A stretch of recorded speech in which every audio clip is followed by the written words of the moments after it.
The Lost Gift, a mysterious discovery. Lindy Wei is walking through the forest, picking herbs for her grandmother. She stops as she notices something shiny hidden beneath the roots of an old tree. It's a small wooden box, glowing softly. Lindy Wei's heart raced as she gently brushed away the dirt. What could it be? Her grandmother always told her to respect the forest, but this felt like a sign. She picked up the box, feeling an odd warmth come from within. She opened it slowly, revealing a small stone with strange carvings. It shimmered with a mysterious light. Lindiwi felt a strange sense of power, almost like the stone was calling her. The first temptation. Later that night, Lindiwi sat in her room, the stone glowing softly on her table. She felt stronger somehow, more confident. She smiled to herself. What if I could use this to help my family? But as the days passed, Lindiwi began to feel different. She started using the stone to solve every little problem. She made her crops grow faster, her animals stronger, and she quickly became the most respected person in the village. But as her power grew, so did her pride. One day, her friend Zenele came to her for help. Lindiwe, can you help me? My father is very sick. We don't know what to do. Lindiwe's heart raced. She could heal him with the stone, but she hesitated.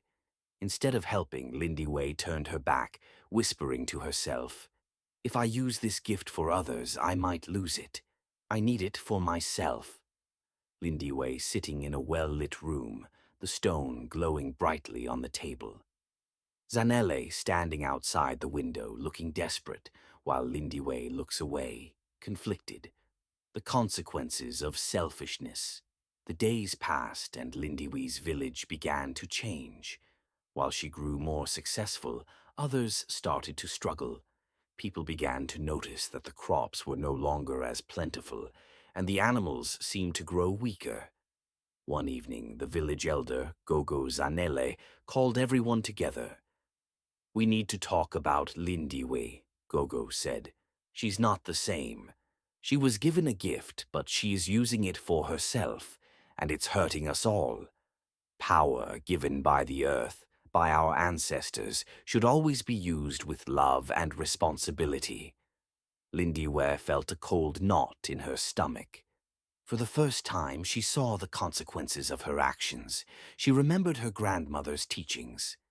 Power is a gift, but it must be shared, not hoarded.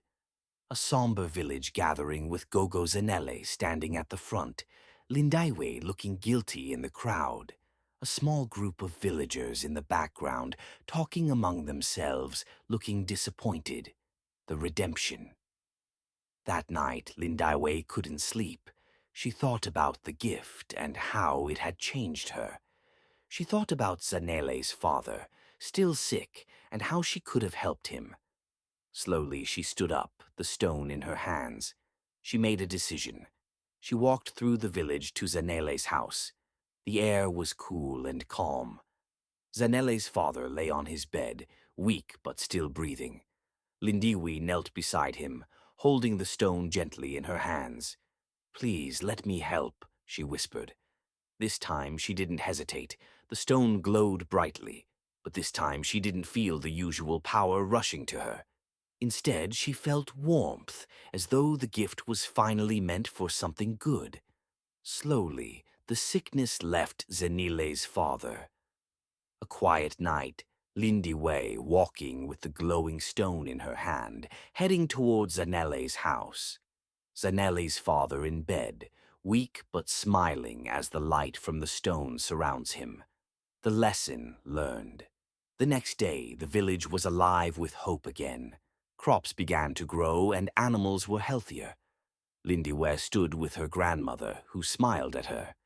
"True power, my child, is not in what you can do for yourself, but in what you do for others." Lindiwe understood now. She had almost lost everything by being selfish, but the gift she had been given was meant to be shared. As long as she used it with love and humility, it would never run out. She smiled, her heart lighter than ever before.